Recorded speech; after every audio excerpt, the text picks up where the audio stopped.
Pessoal de casa, como é que vocês estão? Aqui nós estamos todos reunidos numa ansiedade louca por mais um episódio Café, Prosa e Saúde, programa de extensão aqui da UniRV Campus Lusiânia. E nós estamos aqui hoje com a Dani, minha colega de trabalho, professora, e a Érica, que é nossa aluna aqui do curso de Medicina. Vou deixar a Érica se apresentar e ela hoje vai fazer um debate comigo e com a Dani aqui bem bacana, porque nós vamos falar sobre o Outubro Rosa. É um assunto muito importante que nós precisamos levar para a comunidade, né, Dani? Porque nós estamos, né, já aí no Outubro Rosa e nós precisamos levar esse conhecimento todo para a nossa comunidade. Fique à vontade, Érica. Obrigada. Bom, meu nome é Érica Carvalho, eu sou nutricionista esportiva e também estudante de medicina do terceiro período, daqui do campus de Lusiânia. E hoje nós estamos com duas convidadas magníficas e que eu admiro muito, que é a Dani, a professora, e a Poliana. Vocês podem se apresentar um pouquinho? Você apresenta, Dani, agora. Meu nome é Daniela, eu sou professora aqui da UniRV, tenho doutorado em Medicina Tropical e Infectologia e ministro aulas aqui na área de Imunologia e Patologia. Então, eu vou me apresentar de novo. Eu sou a Poliana, sou professora também na UniRV aqui Campus Lusiânia. Eu ministro as aulas de MISCO, que é Medicina Integrada à Saúde e Comunidade, e também estou na parte da extensão com os meus alunos aí, realizando todos esses projetos e programas. Sou fisioterapeuta, Dani, qual que é a sua profissão? Biomédica. Eu sou fisioterapeuta, sou pós-graduada em Medicina Tradicional Chinesa e também mestra em Marketing e Saúde. Bom, para começar, já que o tema é Outubro Rosa, nada mais justo do que nós perguntar... estamos de rosa. Sim, às quartas. Atendendo a pedidos. Nada mais justo do que começar esse podcast perguntando para você, Poli, o que é o Outubro Rosa e o que ele costuma promover? Então, como eu já havia falado, né, na abertura, o Outubro Rosa ele é um mês dedicado à prevenção do câncer, tanto ao câncer de mama quanto ao câncer do colo do útero. E é importante a gente levar isso para a comunidade, não só como o Outubro Rosa, porque a mulher ela tem que aprender a se cuidar e ter esse autocuidado não somente no mês de outubro, né? Ela se dedicar à saúde dela durante, né, todos os dias da sua vida, mas a gente tira esse tempinho, né, nesse mês de outubro para a gente falar mais vezes e deixar mais conscientizado essa parte da prevenção ao câncer, né, tanto de mama quanto ao colo do útero. Mas o Outubro Rosa, ele visa promover somente a prevenção contra o câncer ou alguma outra coisa?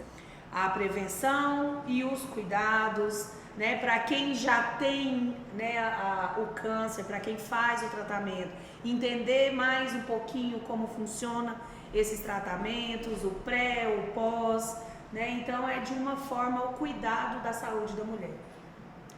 Dani, quais são os principais sintomas e sinais que um câncer de mama apresenta? Normalmente, como principais sintomas, a pessoa vai sentir que tem algum caroço na mama, ou se for, por exemplo, em caso uterino, um sangramento, uma dor na parte baixa do abdômen, que são as causas mais frequentes. Sair secreção da mama, que está com a presença provável do caroço. A pele, né? Avermelhada. A pele fica parecendo casca de laranja. Então, assim, a gente tem esses aspectos muito frequentes na maioria dos cânceres que a gente encontra de mama. Então, por isso, a gente sempre preocupa com essa prevenção, porque se você começa a observar algum sintoma, se você for rapidamente, né, procurar uma ajuda médica, a tempo você consegue sanar muitos problemas, né, do que deixar passar por muito tempo. Isso, assim, eu já ouvi falar, por exemplo, que a gente tem o autoexame, né? Mas tem algum outro exame, tem alguma idade que costuma aparecer mais esses nódulos? Tem, nós podemos fazer como exame de método diagnóstico a mamografia. E a mamografia é utilizada normalmente na faixa dos 40 anos acima. Agora, se a pessoa já tem um nódulo, já foi detectado, aí é sugestivo de mamografia, aí ela tem que fazer um acompanhamento. Se esse nódulo não for retirado, ela vai ficar fazendo acompanhamento, né, com a mamografia mesmo antes dos 40. E lembrando que até chegar a esse ponto do exame complementar, né, que a Dani está falando de imagem, é interessante fazer o autoexame, né? Então, nesse mês, o que a gente mais vê durante a campanha, né, são imagens e formas de como fazer, né, o autoexame, que a mulher ela pode fazer embaixo do chuveiro, deitada na cama, né, em frente ao espelho. Então, é onde ela se faz o autotoque na mama para que veja alguma alteração, porque às vezes a mulher, né, no dia a dia, na correria, né, Dani, passa, veste uma roupa ou vai para o trabalho e não sente aquilo, vê uma vermelhidão, fala, às vezes é só uma alergia, e não para aquele tempo para fazer essa análise. Então, o autoexame ele é extremamente importante. É importante lembrar também que, anatomicamente falando, a mama ela se estende até a região da axila, justamente, né? Então é importante verificar tanto na parte frontal como na parte lateral.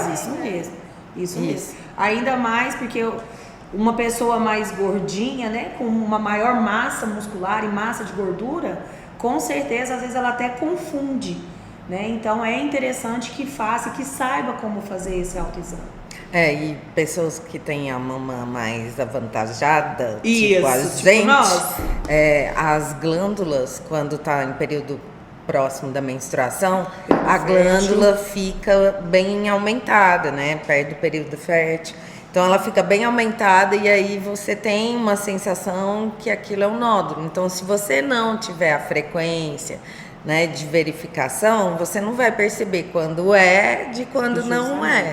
Então tem que tomar cuidado e não precisa ficar apavorado se achar, tipo, vou morrer. Não vai. Procura ajuda médica. Procura ajuda para sanar o problema. E já falando de mamas mais avantajadas, quem tem silicone pode fazer mamografia? Não? Normalmente é solicitado ultrassonografia, porque o aparelho de mamografia, ele funciona como se fosse uma prensa. Então, a pessoa encaixa a mama numa aba, na outra, e isso é pressionado para conseguir radiografar. Então, pode ser, né, dependendo da marca do silicone, que com a pressão isso rompa. Então, tem que tomar o cuidado. É mais indicado o ultrassom. Então, de exames a gente tem o autoexame, que é o mais importante. Isso. A mamografia e a alternativa à mamografia, ultrassonografia de mama. Certo. Bom, eu queria saber um pouco da senhorita fisioterapeuta, se na visão da fisioterapia tem alguma coisa que a gente pode fazer em relação à prevenção, a cuidados, ou somente quem já teve uma retirada de câncer de mama, alguma coisa assim? Do nódulo, né? Então, isso é importante falar porque, como a Dani mesmo falou, ao fazer o autoexame, a primeira mulher precisa se conhecer. Quando ela se conhece, ela vai saber a alteração ali, né, da anatomia do corpo dela.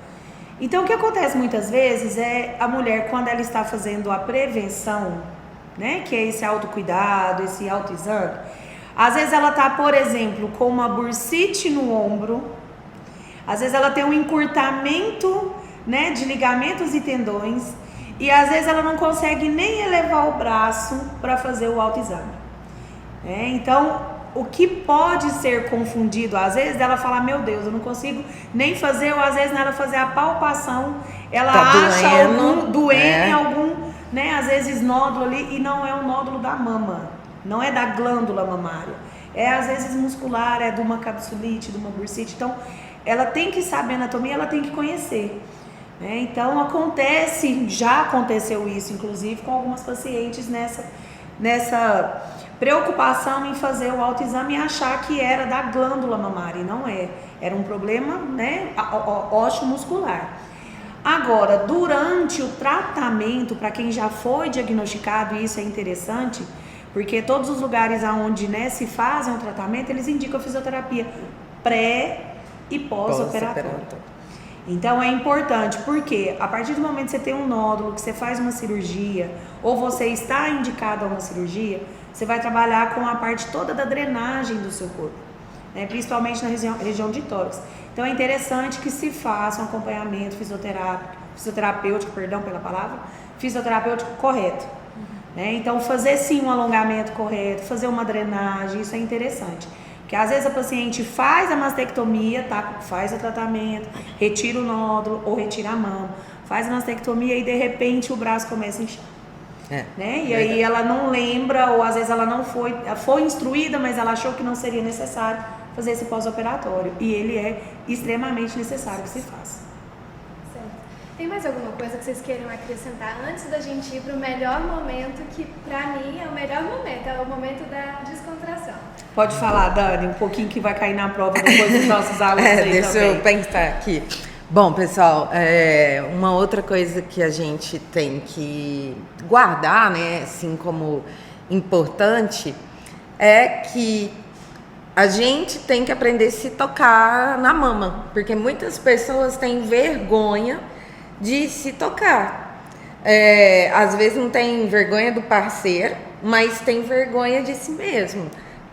Agora, é extremamente necessário, né, para o diagnóstico que você faça isso com uma frequência grande, para que você não tenha que no futuro passar por alguma biópsia de retirada de algum nódulo. Então, se você vai acompanhando e faz o seu acompanhamento com o ginecologista, né, com a frequência adequada, você evita esses acontecimentos.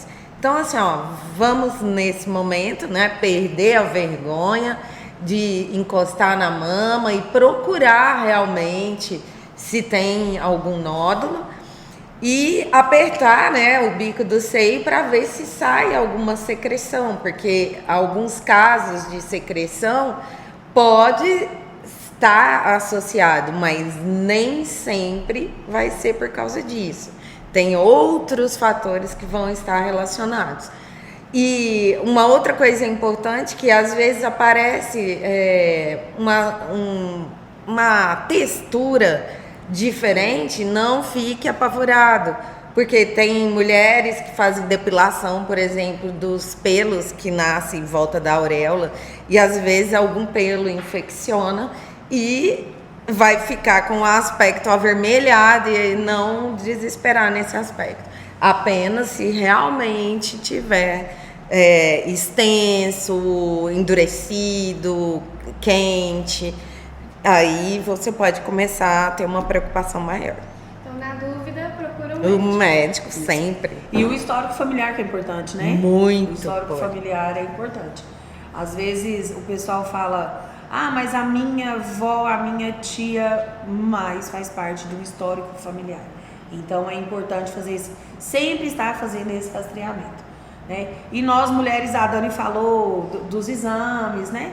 Mas não só as mulheres de 40, que fique isso claro, né? Isso, Não é só as mulheres de 40 que tem que se prevenir. Então, a partir do momento que você já tem, né, um ciclo menstrual, você já está propícia, né, a desenvolver as glândulas mamárias.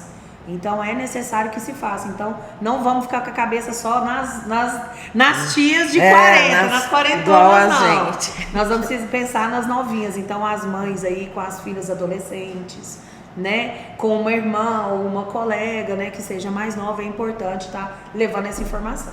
É interessante você falar isso, porque, por exemplo, eu vou dar até o meu depoimento, né? Eu tive nódulos, um nódulo bem importante aos 21 anos de idade. Então, aos 21 anos de idade, eu fui diagnosticada e dentro da faixa da régua, né, vai de 1 até 4, e eu fui diagnosticada em 4A, né? Então, não era câncer, mas ele já era bem expressivo. Então, é mais um depoimento de que não dá somente, não é pra gente começar a fazer o autoexame só quando a gente estiver ali perto dos 40, 45. Então, todas as mulheres, igual você tá falando, menstruou, já faz o seu autoexame. Eu descobri o meu no banho. Então, já faz o seu autoexame, seja no banho, seja no pós-banho, quando vai trocar de roupa. Se tá vermelho, não pensa que é uma marca da blusa, marca do sutiã. Dá uma observada, né? Analisar, né? Perder o medo, né, Dani? Prestar perder atenção, o medo, prestar atenção né? no Prestar seu corpo. atenção, porque Às vezes a gente fica preocupada só com a face, isso, o cabelo, a unha e e esquece do corpo, né? Isso é verdade. Podemos ir pro nosso momento Claro. verdadeiro? Claro. Bora lá. Eu amei esse momento. Vamos lá. Dani, a vingança já começa por você. Verdadeiro ou falso? Fatores como a obesidade, sedentarismo, consumo excessivo de álcool pode aumentar o risco de câncer de mama? Verdadeiro. Pode aumentar o risco de câncer, sim, porque são fatores que levam a uma predisposição, e ainda mais se você for uma pessoa que já tem algum caso familiar, então isso é ainda mais expressivo, sim. Agora para você. Então nós Poli. vamos precisar diminuir, nós vamos precisar ser mais saudáveis, né? Eu então. Vamos lá, né, meninas? Poli, verdadeiro ou falso? Somente mulheres com histórico familiar, como a Dani falou agora, né? Mas só se eu tiver histórico familiar, eu vou desenvolver um câncer de mama? Ah, mito. Porque é claro que o histórico familiar, ele é importante, né? Para um rastreamento, tem tendência sim. Mas não só quem tem histórico familiar. Até porque hoje, né, Dani, a gente está aí no meio da pesquisa científica e a gente sabe que muitos casos acontecem com mulheres que não possuem histórico familiar. E aí acabou que a gente falou só da mama, né? Mas quando Sim. se fala do câncer do colo do útero, Tem os seus cuidados também, né? E ele também não é só por um histórico familiar. Então, os cuidados, a higiene pessoal é importante. E falando de câncer de mama, uma dúvida que vai para Dani. Verdadeiro ou falso? Somente mulheres desenvolvem câncer de mama? Não, falso, é mito. São menos frequentes, mas existem sim homens que desenvolvem câncer de mamas. E aí, a galerinha aqui Isso, atrás das câmeras, os tem homens que se inclusive estão preocupar fazendo com já o isso. autoexame. Porque a gente tem essa preocupação com os homens e não só isso, porque eles não fazem o autoexame e já tem artigo científico relatando que quando tem piercing de mamilo pode desenvolver. Então, tomar cuidado. Poli, verdadeiro ou falso? O câncer de mama pode ser causado devido a um trauma, a pessoa bateu e aí ela vai desenvolver um câncer de mama? Não, ele não é. É claro que um trauma na mama, né, uma batida, ele vai fazer uma alteração na parte física, assim, muscular, Externa. né, externa da mama, mas não na parte interna. Não vai crescer um caroço por isso. Não. Né? Porque ele vem de dentro dos ductos, então é dentro da glândula mamária. Não quer dizer por um trauma externo, não. É mito. Dani, Olha, verdadeiro ou falso? Todo caroço de mama, ou todo caroço que aparece na mama, é um câncer? não. Porque alguns nódulos podem aparecer e ser cistos, serem nódulos que já foram calcificados. Principalmente mulheres, né, que já amamentaram. Sim, então tem que ser avaliado. Por isso a gente sempre indica, né, procure o médico, porque não é porque você viu, você já está com câncer e está grávida. Não, pode ser cisto, pode ser a sua própria glândula mamária que é mais desenvolvida e aí ao toque você sente uma diferença. Então tem que ir ao médico para ter uma certeza absoluta para fazer os exames. Certo. Poli, verdadeiro ou falso? Se eu fizer o autoexame todos os meses, eu não vou precisar fazer mamografia? Então, isso é um mito. Por quê? Porque na verdade, nós temos um pouquinho de cada, né? Em partes. Por quê?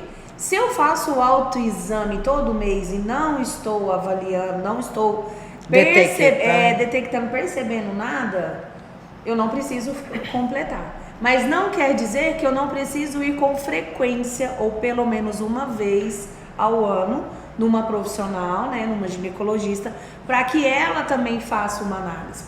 Porque às vezes eu tô tão na certeza todo mês que eu tô fazendo um autocuidado e eu falo não, às vezes eu não, pode acontecer de eu não perceber às vezes uma alteração. Sim.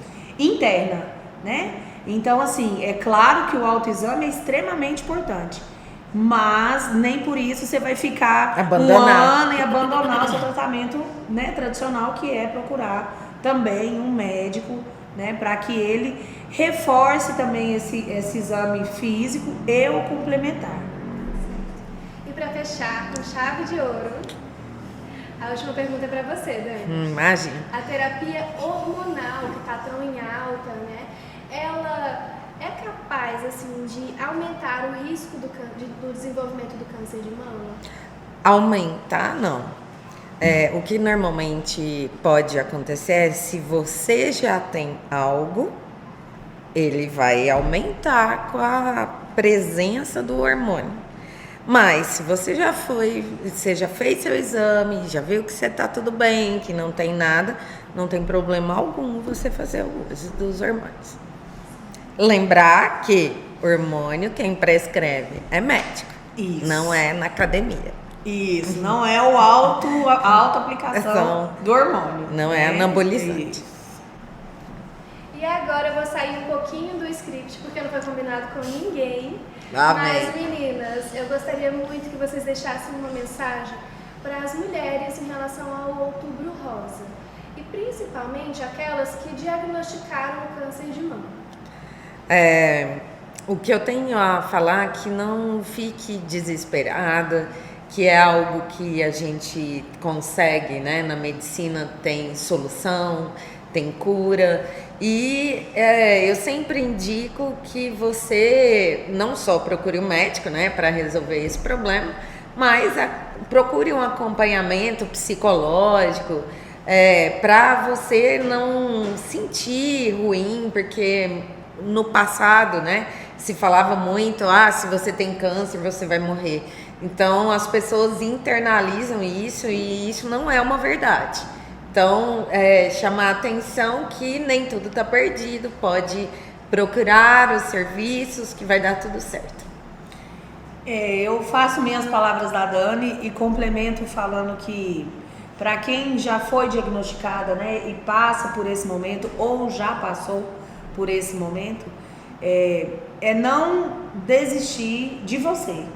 Não desista da sua saúde, né? A gente tem hoje um arsenal de tratamentos, vários hospitais, várias clínicas, profissionais, é uma equipe multiprofissional hoje, né? E a gente precisa pensar nessa equipe não só no médico. Então a gente tem hoje, né, aonde se tem o tratamento, a gente sabe que tem uma equipe que trabalha com isso. O psicólogo é extremamente importante, o médico, o terapeuta ocupacional, o fisioterapeuta, né, as enfermeiras, as técnicas de enfermagem. Então a gente tem uma equipe que está preparada para isso. Se entrega ao tratamento, faça o tratamento de forma correta, né? Não faça o tratamento no achismo, eu acho que vai, não, você está sendo amparada para isso, né? E não desistir de você, porque isso é uma coisa que é passageira. É claro que tem alterações físicas, né? Em alguns tratamentos mais agravantes vão ter alterações físicas, de peso, de cabelo, mas isso é uma coisa passageira que faz parte do tratamento. Mas não desistir, né? Porque nós somos mulheres, nós somos fortes, nós somos guerreiras. Sempre, né? Vencedoras do mundo. Isso aí. E isso faz porque nós somos o espelho de alguém, né? Eu, por exemplo, me espelho, eu tenho a minha mãe, que eu me espelho nela, eu tenho a minha avó e eu sei que eu sou o espelho das minhas filhas. Então a gente é esse mundo rosa, né? A gente é esse mundo de amor. Então acho que não desistir, né? Trazer essa força que ela é interna, ela vem para alegrar os nossos dias. Muito obrigada pela mensagem linda que vocês trouxeram e muito obrigada pela participação também. Nós que agradecemos, né? Super. Eu achei. Inclusive, se vocês quiserem já marcar a próxima, nós estamos próximos para os próximos. Bom, e a pergunta tradição do Outubro Rosa é perguntar às nossas convidadas qual é a mulher que te inspirou. Pode falar, professora Paulina. Fala. Com ou sem choro? Sem choro, Sem choro. Então vamos lá. Ó, como mulher, quem me inspira com certeza é minha mãe. É uma mulher guerreira. Eu falei sem choro, vou tentar segurar, viu, galera? Com certeza foi ela, porque é uma mulher que passou, né? Eu tenho um histórico familiar de câncer na família.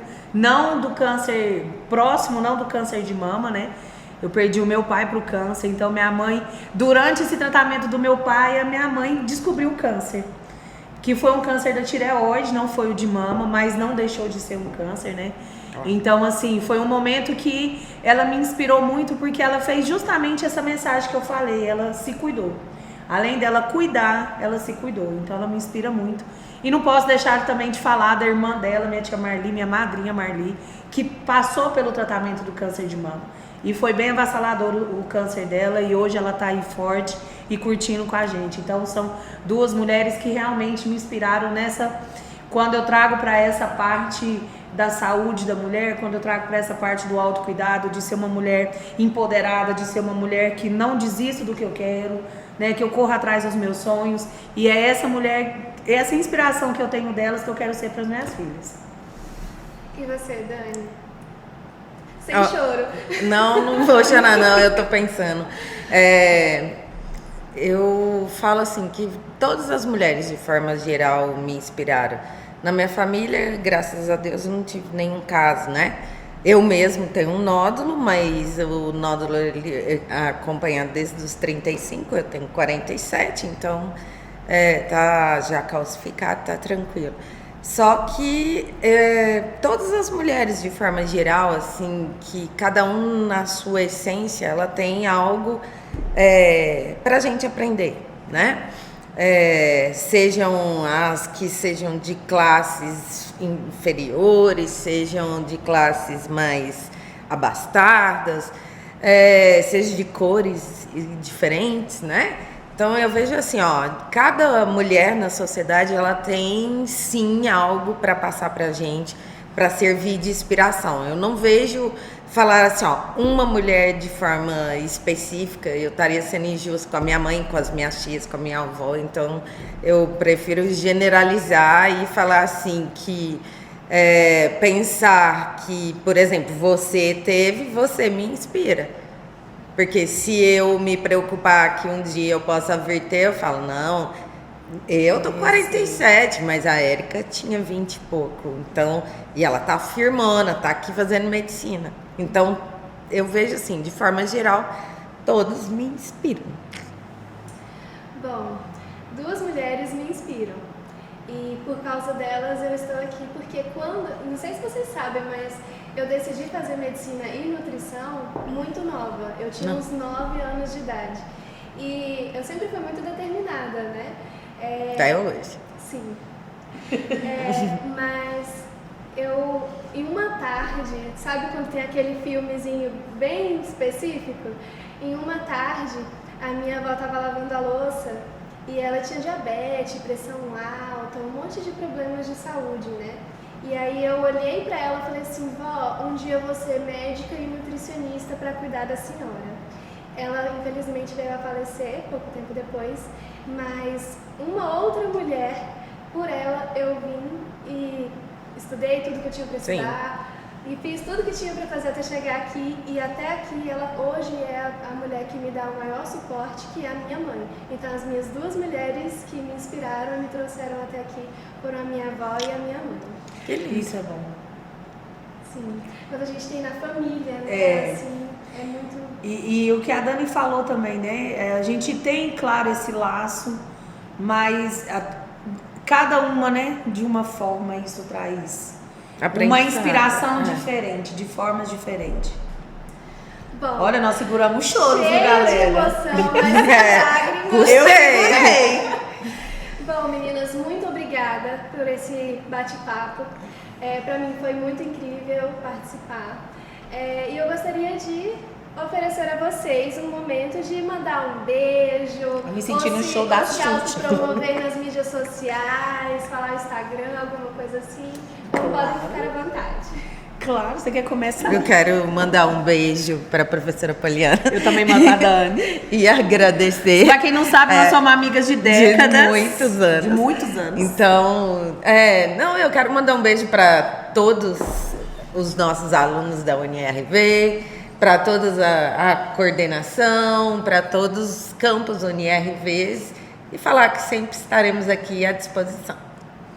Eu quero mandar um beijo pra minha mãe, pras minhas... Me senti no show da Xuxa agora, gente. Tô empolgadíssima. Pera aí. Eu quero mandar um beijo muito grande, claro, pros meus familiares, né? Pras minhas duas princesas, a Manu e a Tonton. Pro meu digníssimo Cristiano, que tá em casa, que também é uma inspiração pra mim. Né? Profissional, claro. E dizer também que eu quero mandar um beijo pra todo mundo. É tanta gente, né, Dani? Todo mundo. Certeza. Os meus colegas de trabalho, os meus alunos, pro pessoal da UniRV no geral, pra todo mundo. E eu vou aproveitar a deixa e falar que eu vou beber uma água pra vocês focarem bem aqui, ó. Vamos beber, Dani? Vamos brindar. Deixa eu beber também. Isso, vamos brindar, só um minutinho. Pra vocês seguirem Café, Prosa e Saúde. Podcast, o programa de extensão nas redes sociais, Instagram, TikTok e YouTube. Então nós vamos mandar o link, tá aí logo embaixo, vocês vão ver, arrasta pra cima, pro lado, de cabeça pra baixo, vira o telefone, que tá lá o link, curte, compartilha com a galera, porque hoje nós falamos do Outubro Rosa, mas nós vamos ter muito mais novidades aí no nosso podcast. Então é isso. Muito obrigada. Esqueci de mandar um beijo de novo pra minha galerinha do programa de extensão do podcast, meus pupilos. Então, um beijo, que não sei Quase que eles mataram ela agora. Isso. Aquele momento que a gente quase infarta, né? Depois vai falar, ei, professora, não mandou pra nós. Eu tô mandando. Beijo, beijo. Bom, então muito obrigada por você ter assistido até agora. Um beijo pra você que nos assistiu. E se você quiser algum tema específico, pode colocar aqui embaixo, que a gente depois vai tentar colocar. E é isso. Muito obrigada pela oportunidade e pela participação. Nós que agradecemos. E até a próxima. Tchau, tchau. Até a próxima. Falando.